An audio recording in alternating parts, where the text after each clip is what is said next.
Hello and welcome to another episode of Two Chicks, One Show, where we recap and review one currently airing show, an episode a week, as it airs. We have been off of that format for several months as we have been watching, in my case, rewatching, in Kate's case, watching for the first time, The X-Files, leading up until tonight's premiere, which premieres in like 30 minutes if you're watching this live. If you're not watching this live, then you've probably already seen it. No spoilers. I haven't watched it yet. But we are back on our normal format because Agent Carter has returned for Agent Carter's season 2. Last Tuesday we had episodes 1 and 2. So Kate, let us know what happened.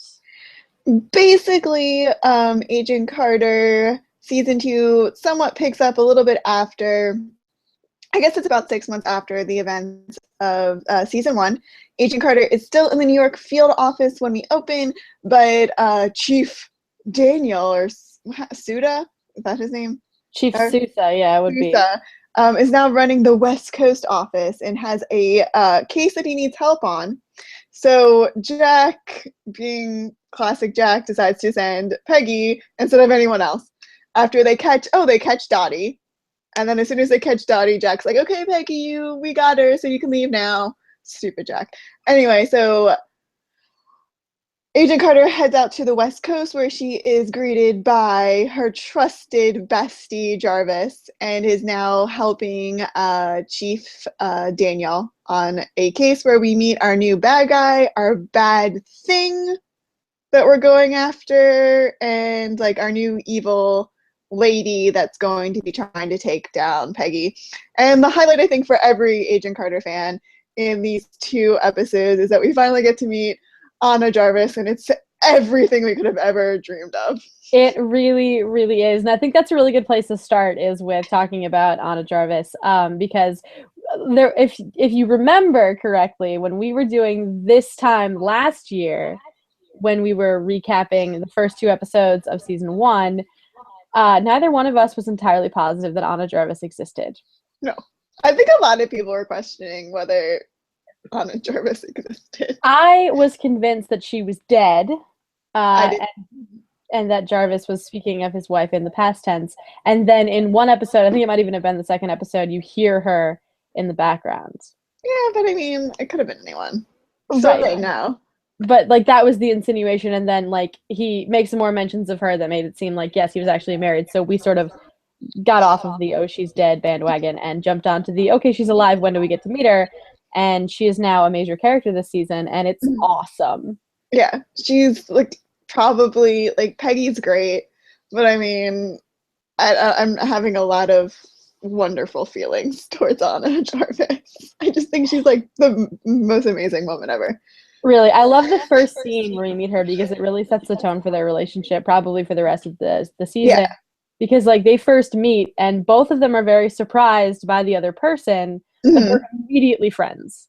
Yeah, I think Peggy's a little bit more surprised by Miss Jarvis because there are people through season 1 that were shipping a Peggy and Jarvis kind of relationship, and all knowing that Jarvis is technically married. So there was Jarvis works very closely with Peggy, so I think there was some worry that there might be a jealousy factor between the 2 ladies. And I think from the moment they meet, we automatically just throw that whole entire scenario out the window. They are kind of now partners in crime-esque. Like they're all like Jarvis, Peggy, and Anna are all on the same exact level, which I think is great. Yeah, I agree with you. I like that it's showing not a rivalry with these 2 women, that they're both totally secure in everything. Like Peggy isn't there to steal Jarvis away from Anna, and Anna knows it. She's totally secure in her marriage. So like even though in the beginning of the second episode you get a scene that's intended to be, oh, maybe it'll be a jealousy-inducing moment where they're Jarvis and Peggy are sparring, and Jarvis gets on top of Peggy and like really close, and then Anna shows up and she's like, can you do something more productive maybe? Or like, don't you have something else to be doing besides? Yeah, but she's not at all jealous of No. Peggy at all, which I really like. The other thing that I liked was that they both had sort of like these ideas of each other, and they were like pleasantly surprised by the other person. Like Peggy says that she was expecting that Mrs. Jarvis would be a lot like Jarvis in a girdle. Um, and then Anna shoots back with, well, from what Edwin said about you, I was expecting a strong man in something, strong man in lipstick or something like that. Which I think is just really funny. And I like that they were immediately friends. And that the first thing that Anna does, besides having picked out her outfit for the track, Mhm. is, oh, and I showed you this. It's a garter. That's also a holster. Yes. Which I thought that was great. That was a really nice little character moment for Anna. So, like, she's right in there with the spy games. So, I mean, it was great. It was probably the best addition to season 2 so far. I mean, we're only 2 episodes in, but Yeah, I we've mean, gotten a few other female characters, which is really fun. We get the sort of unknown secretary lady is now like an actual character with lines and interaction, and yeah, it's fun. I like that, and we get, of course, our new villain, which is Whitney Frost, aka Madame Masque, yes. which I think But we'll obviously be getting more into that later. But I mean, I think besides we started off the show talking about Anna Jarvis, we need to talk about just the season 2 opener oh yeah, with Peggy taking down Dottie and Dottie wearing the exact same outfit pretty much that Peggy wore in the season 1 opener, even down to the hat. And after Peggy like kicks her ass in like this bank vault, she goes, "Love the hat," and it was just like it was perfect. It was just like everything. Like, and they even did like cool, which I don't know, like I'm still on the fence if I liked the effect where they did. It was like they made it almost look more like a Marvel movie where they slowed down the action as she like flings a bag of coins at her. And it was something that I've seen like in Captain America and you've seen it in Avengers and stuff. I've just never seen it in Agent Carter. So it was a little weird because it is not that kind of thing. yeah, I agree with you. I'm on the fence about whether or not I really cared for that effect, but it was, I mean, it was fine. Yeah. I don't know how super necessary it was. I mean, I get the effect of like hitting someone on the back of the head with a big bag of coins, Mhm. and the whole raining coins thing being a decent effect for the slow mo. But I hope they don't get into the habit of using it a lot. I mean, they didn't use it again, I don't think. No, I mean, yeah, I mean, clearly the effect worked because we're talking about it. I Mhm. just didn't think it was super necessary. It felt out of place. Yeah, it did. It definitely felt out of place. But we should continue talking about the Dottie thing because it's sort of there's been a big paradigm shift Mhm. as far as the way that Peggy is treated at the SSR. Once they get Dottie back, she and Dottie are in the interrogation room, and it's almost like a prize fight because there are agents sitting outside, like talking about how awesome this is going to be because Carter's the only one that can break her Yeah, and all this stuff. And I honestly don't know what Daniel's problem is. I mean Jack. Not Daniel. Yeah, Jack. I honestly don't know what Jack's problem is because, like, is he feeling emasculated by this whole thing? Like, did he I do don't. it? I don't. It's confusing because when it starts off, it seems like Jack is seeing like we have a very I have a very hard time with Jack I, because he is such a dick. And I know he's supposed to be such a dick, but like there's just a part of me that like just believes so much that he's not. That he's yeah. just like putting on like this is what he's been told he has to be like. But like there's part of him that like and we've seen moments bleed through in season 1 where you like kind of see the real Jack opposed to like this persona that he's created to be, kind of making a career in the SSR and hopefully later on into Shield. I don't know how far we'll get into it. But in the opening moments, he's on the case with Peggy to get Dottie. They're working together. And even when they first bring in Dottie, like Peggy's in the interrogation room. And when the other agents are trying to make bets, Jack kicks them out and says, "Don't you guys have better things to do?" But the second he has a chance to get rid of Peggy, he gets rid of her. So I'm confused because it seemed like two different things. Like all of a sudden, it seemed in the beginning he was ready to work with Peggy, and then all of a sudden, out of nowhere, he gets rid of her. Right, exactly. So I'm wondering if maybe just how fascinated the other agents were with like Peggy in the interrogation room, like maybe if that sort of made him insecure or it Mm-hmm. had something to do with the whole Dottie thing because he just all of a sudden was like, "No, this is I'm going to do this and you're going to go off and help Souza." And it was very much a turn. As for your other comment about him sort of trying to be someone he isn't really. I do think that we still got a lot of that Hmm. because in the whole thing where eventually along the course of the story, the FBI takes custody of Dottie Yeah. and takes credit for her capture, and then Daniel has this whole conversation with the FBI agent who's apparently a friend of his father's, and it's very You keep much. saying Daniel, it's Jack. I keep saying Daniel. Oh my god, I don't know why I keep saying Daniel. And Jack. the FBI guy is Red Foreman. Yes, he is Red Foreman. Um, Jack has a conversation with this dude from the FBI who's obviously a friend of his father's, and it seems very much like, living up to this sort of legacy, and you want to be, a part of something important, which, by the way, it felt very Hydra, and we might have our Hydra agent wrong. Um, Yeah, I mean, it makes sense that the SSR was a war-based agency, and now that there's no war, they're kind of, phasing out. So it makes sense that the FBI came in. I think it also has to do a lot with Jack's past as, this acclaimed war hero, but really we know he's not. right, But no one else knows that he's not. He's except trying, Peggy. except for Peggy. So he's trying to still live up to that on top of trying to build a substantial career within an agency that is no longer as powerful as it was. Mm-hmm. So I think Yeah. he's a little bit more career driven. So maybe that's why he was getting, he was having issues with Peggy because Peggy was now taking a lot of the credit for things. Maybe. I don't know. We'll see. I assume we'll see more of this over the course of the season. I still don't think Jack is Hydra. I think he's too loyal.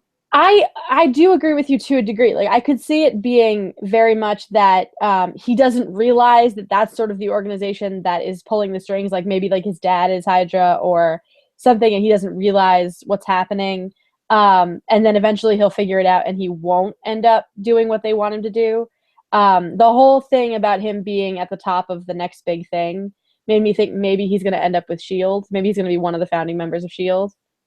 I'm still, and I think we might be the only two people on the planet That think that think Daniel's Hydra. that Daniel's Hydra. I don't trust him. I don't like the guy. I like him, but I agree with you. I don't even like him. I That's think I think the whole Daniel's such a nice guy is like an act where like, oh, he's so, he's not sexist. I think he is because I think he still treats Peggy as this object of affection that he wants to, I don't want to say own because that's such a strong word, but I can't think of anything else. Whereas like, I don't know, he just bothers me. It just bothers me. Yeah, I mean, you're preaching to the choir here. This whole Daniel Hydra thing is something that that I've been saying and we've been saying since the first episode of last season. I agree with you. I mean, I definitely think that if anyone is going to be Hydra, the better choice story-wise is Daniel because he's less of a, he's less of an obvious choice than Jack. Like, Jack's kind of the obvious choice.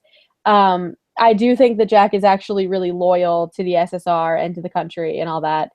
Yeah. He obviously has a conscience because he's haunted by the fact that this thing that he's credited as being a war hero for, he wasn't really a hero. That whole thing. I don't trust Daniel. I do like him. So that's something that I need to like. It's the same thing with like, you don't like Jack, but you like Jack. Yeah. Like, I mean, it's exactly the same. Like, I don't like Jack, but I trust Jack. Right. Like, I don't know how I feel about either of the men. All I know is that I don't want Peggy to be with either of them necessarily, although we do think that Jack is sort of the end game. I think Jack is like, I mean, yeah. If I couldn't see that happening this season, but if they get like a third season, I could see that being where they go. Yeah. But I don't know. I'm sticking with my theories from last season. I definitely think that Daniel is Hydra. I think it would be interesting to find out that he's Hydra this year. I was waiting all last year for him to drop the crutch. And I'm so waiting for Hydra. that. Yeah. I'm still waiting for him to drop the crutch. Drop the crutch and it becomes like a machine gun. Like crazy. But speaking of Daniel, they sort of drove home that whole idea of the Peggy Daniel ship this season premiere. the Daniel Peggy ship has always been more heavy on the Daniel side, and now all of a sudden, like Peggy's like feeling it. Like she was like threw Steve's last vial of blood in the ocean, and now she's like Daniel. I don't believe it. Like I feel like it's a little strong. Like I agree. It does seem like it's a little strong. It felt like all of a sudden Peggy had like really serious feelings, and she was excited that Daniel wanted her to come out to LA and help him out when in reality he didn't. And she was kind of hurt when she found out he had a girlfriend. And I mean, I get having a crush, but it seemed like more than that. But it didn't even seem like at any point. Now I know it's been like 6 months, but at any point she actually had a crush on Daniel prior to this. I think she liked him, but like they had that whole interaction in the last episode where he asked her out and she said no, right? Yeah. So I don't know. I felt like maybe they skipped something. They skipped a step, and it seemed like it was a little much on the Peggy side. But we do get a love interest for Peggy. Yes. And I really like him. Yeah, but I think he's gonna be a bad guy. I don't think he's gonna be a bad guy, but I kind of think I know what happened to him. What do you mean what happened to him? I guess we should explain it first. Yeah, okay, let's talk about Jason Wilkes. Dr. Jason Wilkes is a physicist who specializes in containment of nuclear stuff. Nuclear mass. Nuclear matter of some sort. So he works at Isodyne Industries? Yeah, we should even back up. The reason Peggy goes out to California is that they think a serial killer is back on the loose. But the almost like X-File like case is that it is summertime in California and they find a body in a frozen river. Frozen lake or pond or something. Yeah, body of water. Yeah. So Peggy comes out to help with the case. And from that, they start dissecting it to be a bigger conspiracy hiding of this nuclear matter that would make the atomic bomb look like nothing. Basically, yeah. It's what comic book fans would know as Dark Force, I believe. Mm-hmm. They call it oh crap, what do they call it? Zero matter. Zero matter. So essentially what happens is that they discover that this woman who had been killed and dumped in the lake had come into contact with this stuff that froze her essentially from the inside out.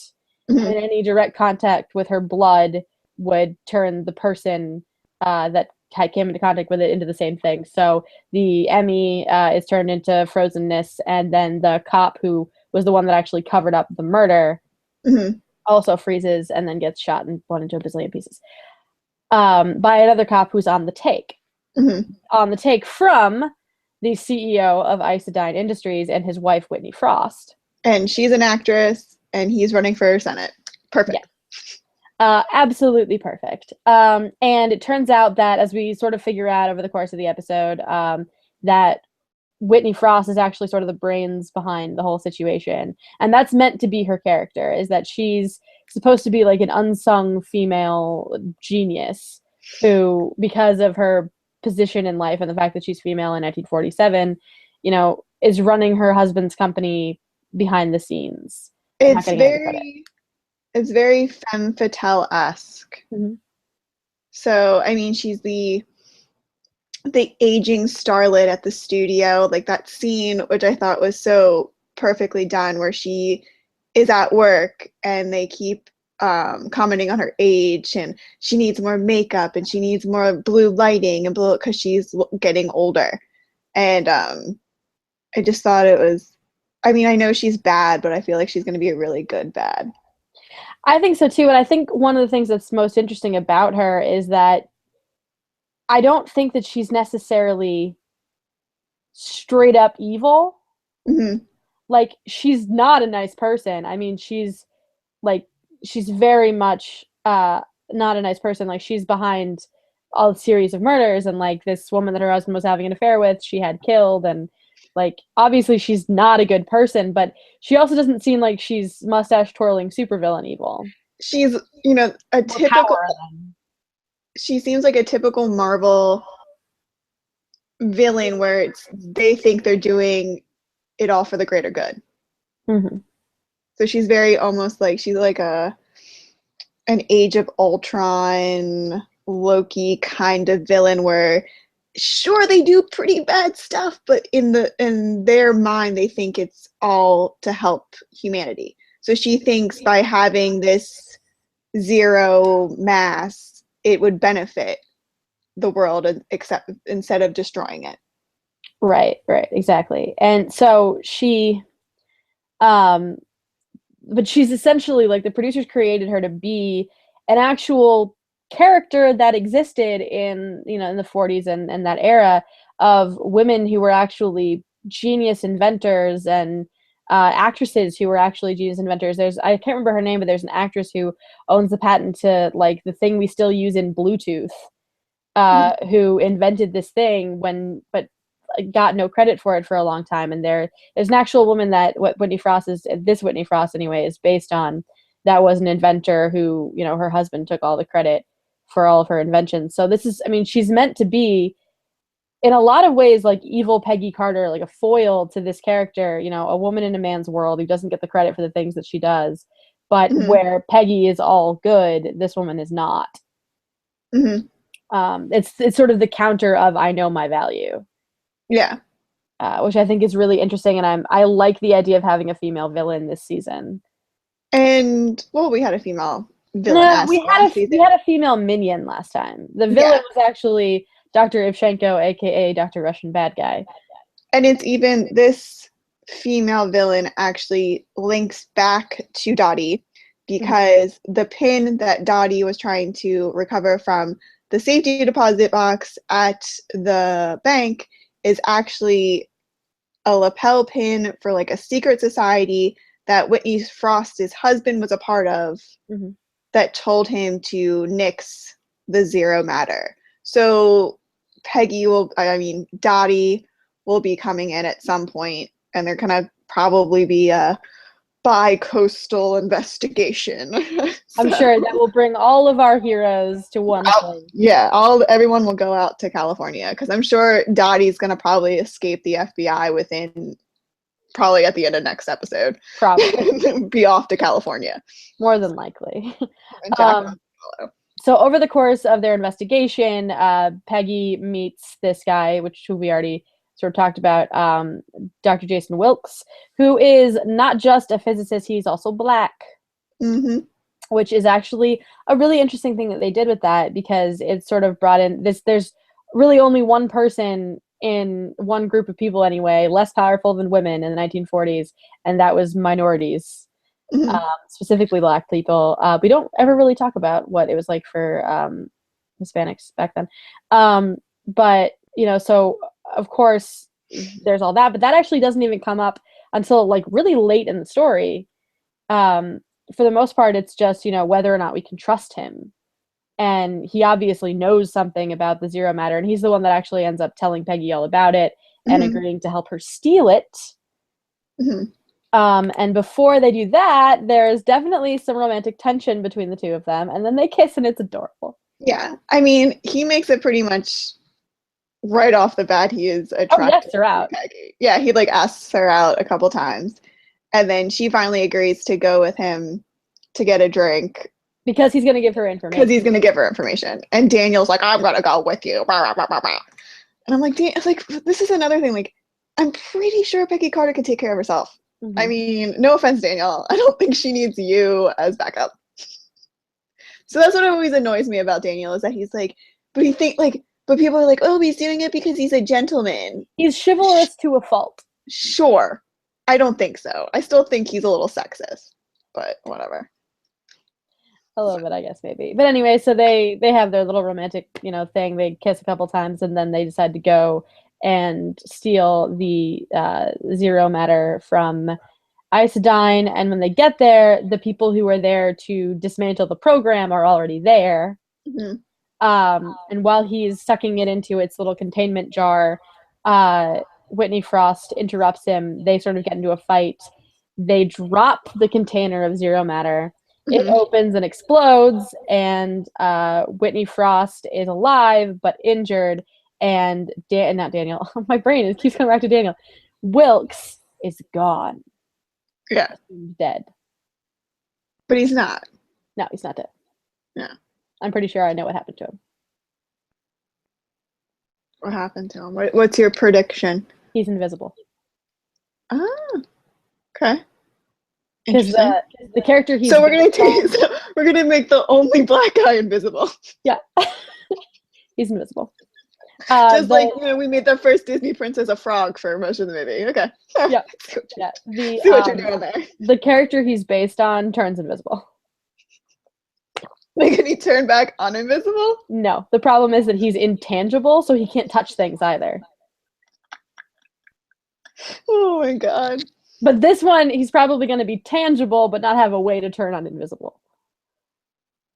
So he's going to be able to get a message to Peggy to tell her what's going on. But they're going to have to figure out a way to get him back. Whereas the original Jason Wilkes in the comics turned invisible and then didn't realize that he couldn't tell anyone that he needed them to make him uninvisible. He had a way to do it. He just couldn't do it. So it's like we were 2 steps forward and now we're like 3 steps back. And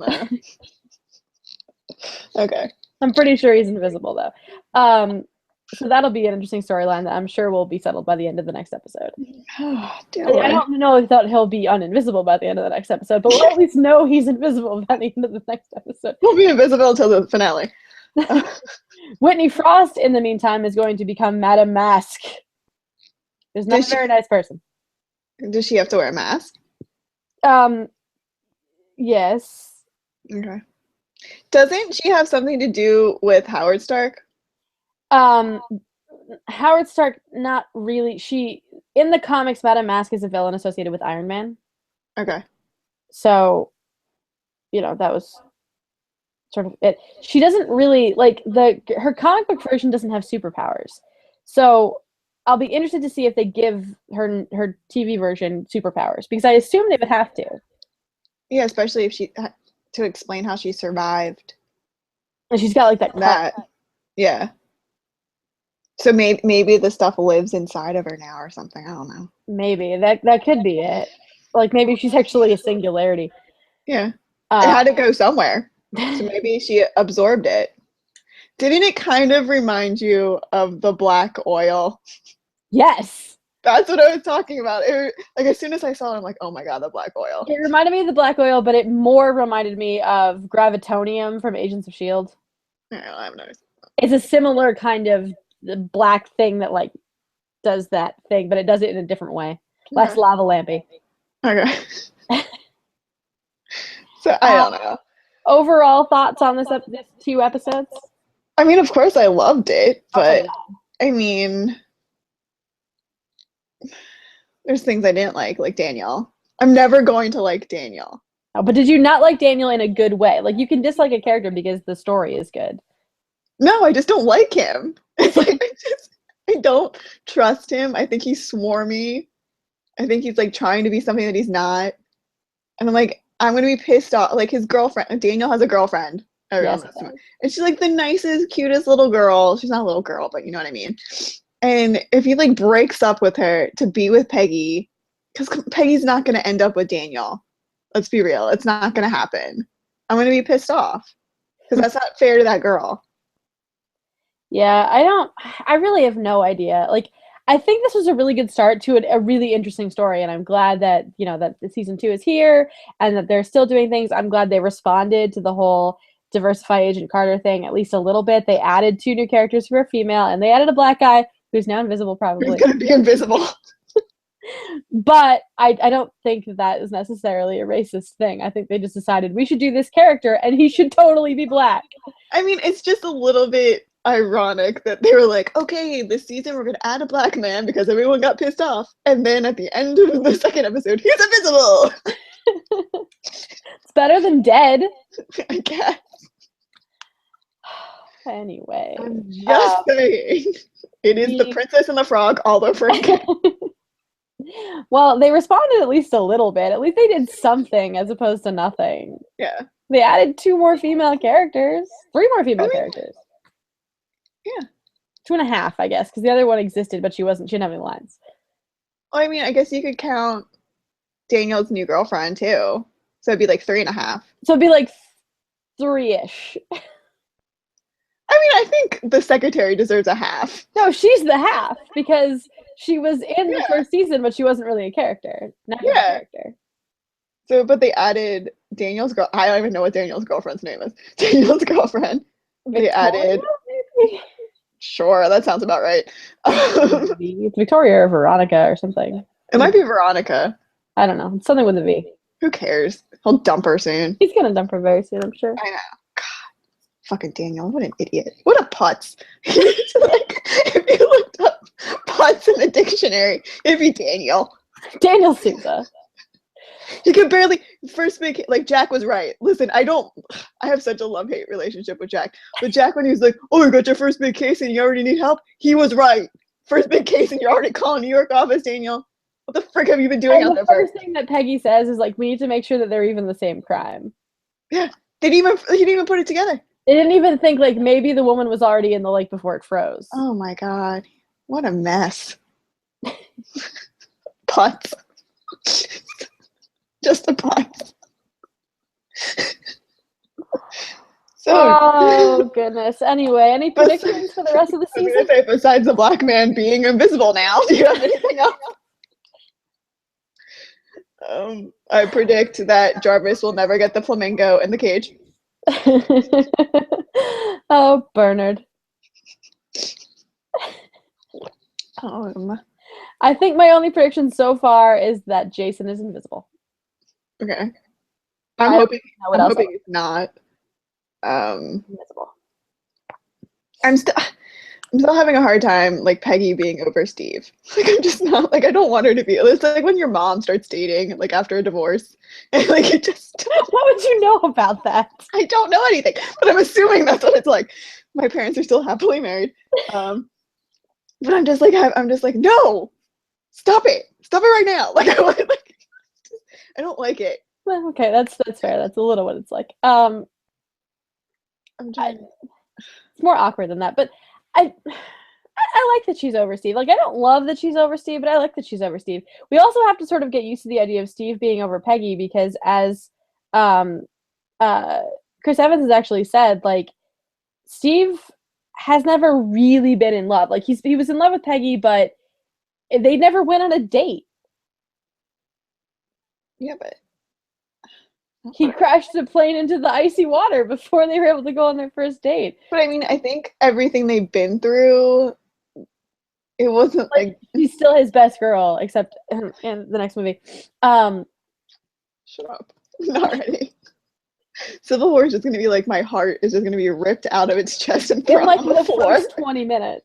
Between the Peggy stuff and then everything, anytime Bucky Barnes appears on the screen, I'm just like a hot mess. I'm just like, he has no memories.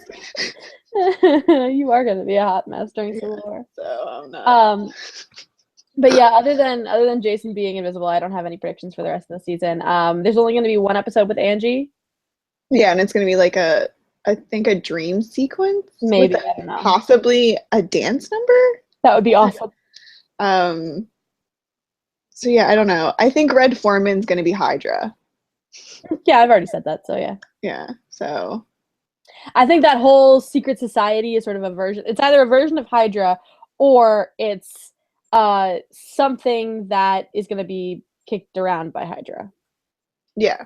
That also, I don't know if it's because I watched X-Files right after and then started watching Peggy. So now it's just like X-Files is constantly on my brain. But like the Secret Society reminded me very much of like Smoking Man and his like chaps in 42nd Street.